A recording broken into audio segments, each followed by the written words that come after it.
ಹೇಳಿ ಪಾಕಿಸ್ತಾನದಿಂದ ನಾಗರಿಕರ ಮೇಲೆ ದಾಳಿ ಆಗ್ತಾ ಇದೆ. ಜಮ್ಮುವಿನಲ್ಲಿ ನಾಗರಿಕರನ್ನ ಗುರಿಯಾಗಿಸಿಕೊಂಡು ಪಾಕಿಸ್ತಾನ ದಾಳಿ ಮಾಡಿದೆ. ಪಾಕಿಸ್ತಾನದಿಂದ ಮತ್ತೆ ಶೆಲ್ಲಿಂಗ್ ಮುಂದುವರೆದಿದೆ, ಸೆಲ್ ದಾಳಿ ಮುಂದುವರೆದಿದೆ ಅನ್ನೋ ಮಾಹಿತಿ ಇದೆ. ಭಾರತದ ನಾಗರಿಕರ ಪ್ರದೇಶಗಳನ್ನ ಟಾರ್ಗೆಟ್ ಮಾಡಿದೆ ಪಾಕಿಸ್ತಾನ. ಜಮ್ಮುವಿನ ಬಿಷ್ಣಾ ಪ್ರದೇಶದಲ್ಲಿ ಭಾರೀ ಪ್ರಮಾಣದಲ್ಲಿ ಶೆಲ್ಲಿಂಗ್ ಆಗ್ತಾ ಇದೆ. ಈಗ ಸಮಯ 8 ಗಂಟೆ ಆಗ್ತಾ ಬಂತು, ಈಗಲೂ ಕೂಡ ಶೆಲ್ಲಿಂಗ್ ಆಗ್ತಾ ಇದೆ. ಜಮ್ಮುವಿನ ಬಿಷ್ಣಾ ಪ್ರದೇಶದಲ್ಲಿ ಕಾಣಸಿಗ್ತಾ ಇರುವಂತಹ ದೃಶ್ಯ ಇದು. ರಸ್ತೆ ಮೇಲೆ ಶೆಲ್ಗಳ ಅವಶೇಷಗಳು ಬಿದ್ದಿದೆ, ಶೆಲ್ಗಳು ಸ್ಫೋಟಗೊಂಡ ನಂತರ ಬಿದ್ದಿದೆ. ಈಗಲೂ ಕೂಡ ಹೊತ್ತಿ ಉರಿತಾ ಇದೆ, ಈಗಲೂ ಕೂಡ ಅದರಿಂದ ಹೊಗೆ ಬರ್ತಾ ಇರೋದನ್ನ ನಾವು ಗಮನಿಸಬಹುದು. ಅಂದ್ರೆ ಅದು ಸ್ವಲ್ಪ ಸಮಯದ ನಂತರ ಹಿಂದೆನೆ ಆಗಿರುವಂತಹ ಶೆಲ್ ಅಟ್ಯಾಕ್.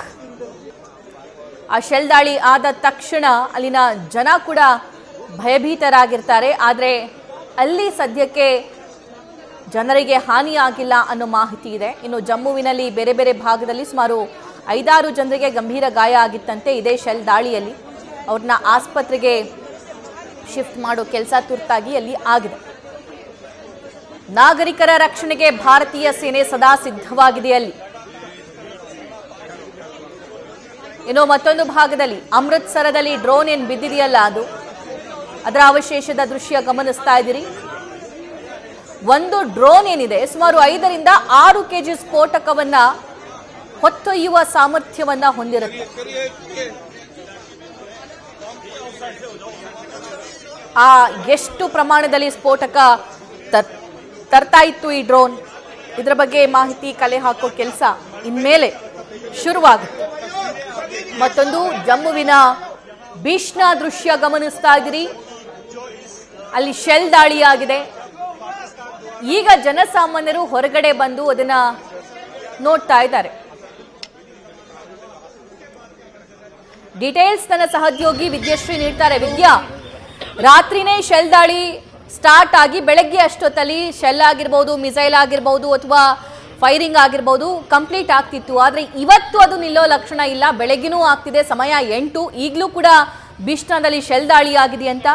ಏನಾದರೂ ನಮ್ಮ ಸಿವಿಲಿಯನ್ಸ್ಗೆ ಹಾನಿ ಆಗಿದೆಯಾ? ಈ ಬಗ್ಗೆ ಏನಾದರೂ ಮಾಹಿತಿ ಇದೆಯಾ?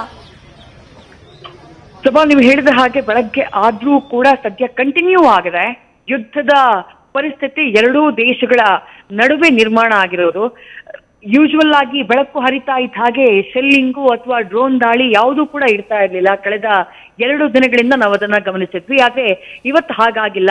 ಕಂಟಿನ್ಯೂಸ್ ಆಗಿ ಬೆಳಕು ಹರಿದ ಮೇಲೂ ಜಮ್ಮು ಕಾಶ್ಮೀರದ ಹಲವು ಭಾಗಗಳಲ್ಲಿ, ರಜೌರಿ ಇರಬಹುದು, ಪೂಂಚ್ ಇರಬಹುದು, ಹಲವು ಭಾಗಗಳಲ್ಲಿ ಇನ್ನೂ ಕೂಡ ಆ ದಾಳಿಯ ಸದ್ದು ಕೇಳ್ತಾ ಇದೆ, ಆ ಬ್ಲಾಸ್ಟ್ ಸದ್ದು ಕೇಳ್ತಾ ಇದೆ. ಜನ ಗಾಬರಿಯಾಗಿದ್ದಾರೆ.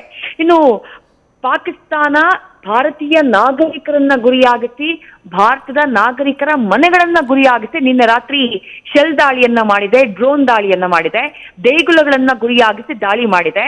ಲಭ್ಯವಾಗ್ತಾ ಇರುವಂತಹ ವಿಜುವಲ್ಸ್ ಹಾಗೆ ಮಾಹಿತಿ ಪ್ರಕಾರ ನಾವು ನೋಡ್ತಾ ಇದ್ದೀವಿ. ಒಂದಿಷ್ಟು ಮಂದಿ ಸಿವಿಲಿಯನ್ಸ್ ಗಾಯಗೊಂಡಿದ್ದಾರೆ. ಅವರನ್ನ ಆಸ್ಪತ್ರೆಗೆ ದಾಖಲು ಮಾಡುವಂತಹ ಕೆಲಸ ಆಗ್ತಾ ಇದೆ. ಕೆಲ ಸಿವಿಲಿಯನ್ಸ್ ಗಳ ಮನೆಗಳು ಡ್ಯಾಮೇಜ್ ಆಗಿದ್ದಾವೆ. ಮನೆಗಳು ಡ್ಯಾಮೇಜ್ ಆದ್ರೂ ಕೂಡ ಆ ನಿವಾಸಿಗಳು ಹೇಳ್ತಾ ಇರುವಂತಹ ಮಾತನ್ನ ನಾವು ಕೇಳಿಸಿಕೊಳ್ಬೇಕು. ಭಾರತೀಯ ಸೇನೆಯ ಜೊತೆ ನಾವಿದೀವಿ, ಭಾರತೀಯ ಸೇನೆ ಪಾಕ್ ಮಾಡ್ತಾ ಇರುವಂತಹ ಈ ಕುಕೃತ್ಯಕ್ಕೆ ಒಂದು ಫುಲ್ ಸ್ಟಾಪ್ ಅನ್ನ ಇಡಬೇಕು ಅನ್ನುವಂತಹ ಆಗ್ರಹವನ್ನ ಅವ್ರು ಮಾಡ್ತಿದ್ದಾರೆ. ಇದೆಲ್ಲದರ ಜೊತೆಗೆ ಸದ್ಯಕ್ಕಿರುವಂತಹ ಮೇಜರ್ ಅಪ್ಡೇಟ್ ಏನು ಅಂದ್ರೆ ಸಭಾ ಹಕೀಂ, ಆಗಸದಲ್ಲಿ ಡಾಗ್ ಫೈಟ್ ಆಗ್ತಾ ಇದೆ ಭಾರತ ಹಾಗೆ ಪಾಕಿಸ್ತಾನದ ಫೈಟರ್ ಜೆಟ್ಗಳ ನಡುವೆ ಅನ್ನುವಂತಹ ಮಾಹಿತಿ ಇದೆ. ಆಲ್ರೆಡಿ ನಿನ್ನೆ ರಾತ್ರಿಯಿಂದ ನಡೆದಿರುವಂತಹ ಪ್ರಯತ್ನ, ವಿಫಲ ಯತ್ನಗಳಿದೆಯಲ್ಲ ಪಾಕಿಸ್ತಾನದಿಂದ ಭಾರತದ ಮೇಲೆ ದಾಳಿಯನ್ನ ಮಾಡೋಕೆ, ಪಾಕಿಸ್ತಾನದ 2 ಫೈಟರ್ ಜೆಟ್ಗಳನ್ನ, PAF ನ 2 ಫೈಟರ್ ಜೆಟ್ಗಳನ್ನ ಭಾರತದ ಮಿಸೈಲ್ಗಳು ಹೊಡೆದುರುಳಿಸಿದ್ದಾವೆ ಅನ್ನುವಂತ ಮಾಹಿತಿ ಇತ್ತು. ಈಗ ಮತ್ತೊಂದು ಅಪ್ಡೇಟ್ ಬರ್ತಾ ಇದೆ. ಮತ್ತೊಂದು ಫೈಟರ್ ಜೆಟ್, ಒಟ್ಟು 3 ಫೈಟರ್ ಜೆಟ್ಗಳನ್ನ ಭಾರತೀಯ ಸೇನೆ ಮಿಸೈಲ್ ದಾಳಿಯ ಮೂಲಕ ಹೊಡೆದುರುಳಿಸಿದೆ ಅನ್ನುವಂತಹ ಮಾಹಿತಿ ಲಭ್ಯವಾಗ್ತಾ ಇರೋದು. ಈಗಲೂ ಕೂಡ ಡಾಗ್ ಫೈಟ್ ಎರಡೂ ದೇಶಗಳ ನಡುವೆ, ಎರಡೂ ದೇಶಗಳ ಯುದ್ಧ ವಿಮಾನಗಳ ನಡುವೆ ಆಗಸದಲ್ಲಿ ನಡೀತಾ ಇದೆ ಅನ್ನುವಂತಹ ಮಾಹಿತಿ ಸಿಗ್ತಾ ಇದೆ. ಇದರ ಜೊತೆಗೆ ರಾತ್ರಿಯಿಂದ ಆಗಿರುವಂತಹ ಡೆವಲಪ್ಮೆಂಟ್ ಅನ್ನ ಗಮನಿಸಿದ್ರೆ ಅವರು ಡ್ರೋನ್ ದಾಳಿಯನ್ನ ಮಾಡ್ತಾರೆ. ಭಾರತದ ನಾಗರಿಕ ಪ್ರದೇಶಗಳನ್ನ ಗುರಿಯಾಗಿಸಿ ಸುಮಾರು 300-400 ಡ್ರೋನ್ಗಳಿಂದ ದಾಳಿಯನ್ನ ನಡೆಸಲಾಗುತ್ತೆ. ಆ ದಾಳಿಗೆ ಪ್ರತಿ ದಾಳಿಯಾಗಿ ಭಾರತ ಅಟ್ಯಾಕ್ ಮಾಡೋದು, ಮಿಸೈಲ್ ದಾಳಿಯನ್ನ ಮಾಡೋದು. ಪಾಕಿಸ್ತಾನದ ಮೀಡಿಯಾಗಳೇ ಬೊಂಬಾ ಬಜಾಯಿಸ್ತಾ ಇರೋ ರೀತಿ ಬ್ಯಾಲಿಸ್ಟಿಕ್ ಮಿಸೈಲ್ಗಳಿಂದ 6 ಬ್ಯಾಲಿಸ್ಟಿಕ್ ಮಿಸೈಲ್ಗಳನ್ನ ಭಾರತ ಪಾಕಿಸ್ತಾನದ ವಿರುದ್ಧ ಪ್ರಯೋಗ ಮಾಡಿದೆ ಅಂತ ಹೇಳಿ ಅವರು ಹೇಳ್ಕೊಳ್ತಿದ್ದಾರೆ. ಭಾರತ ಗುರಿಯಾಗಿಸಿರೋದು ಪಾಕಿಸ್ತಾನದ ಏರ್ ಬೇಸ್ಗಳನ್ನ. ಪಾಕಿಸ್ತಾನ ಎಲ್ಲಿಂದ ಭಾರತದ ಮೇಲೆ ದಾಳಿ ಮಾಡೋ ಪ್ರಯತ್ನ ಪಡ್ತಾ ಇತ್ತು ಆ ಏರ್ ಬೇಸ್ಗಳನ್ನ, ಆ ಸೇನಾ ನೆಲೆಗಳನ್ನ ಗುರಿಯಾಗಿಸಿ ಭಾರತ ದಾಳಿ ಮಾಡಿದೆ, ನಾಗರಿಕರನ್ನ ಗುರಿಯಾಗಿಸಿ ಮಾಡಿಲ್ಲ.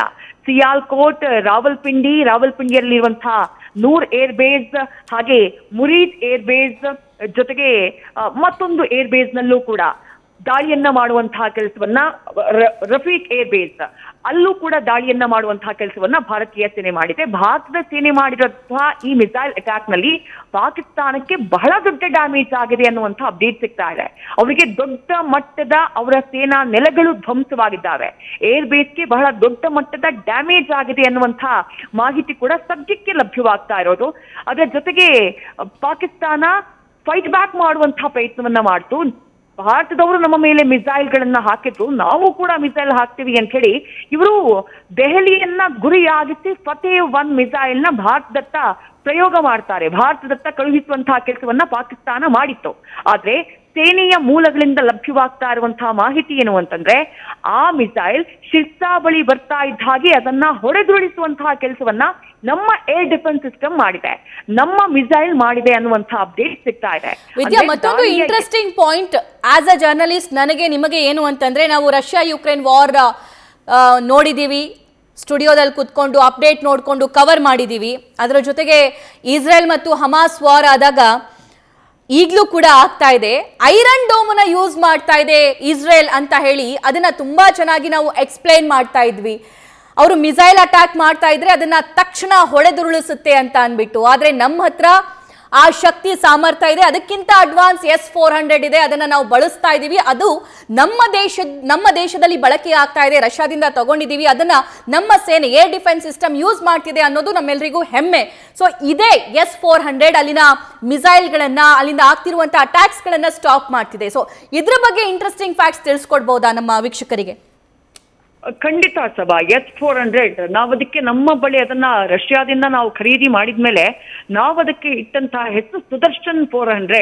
ಯಾಕಂದ್ರೆ ಸುದರ್ಶನ ಚಕ್ರದ ರೀತಿ ಅದು ಭಾರತದ ಆಗಸವನ್ನ ಅಥವಾ ಭಾರತದ ಗಡಿ ಭಾಗವನ್ನ ರಕ್ಷಣೆ ಮಾಡುತ್ತೆ ಅಂತ ಹೇಳಿ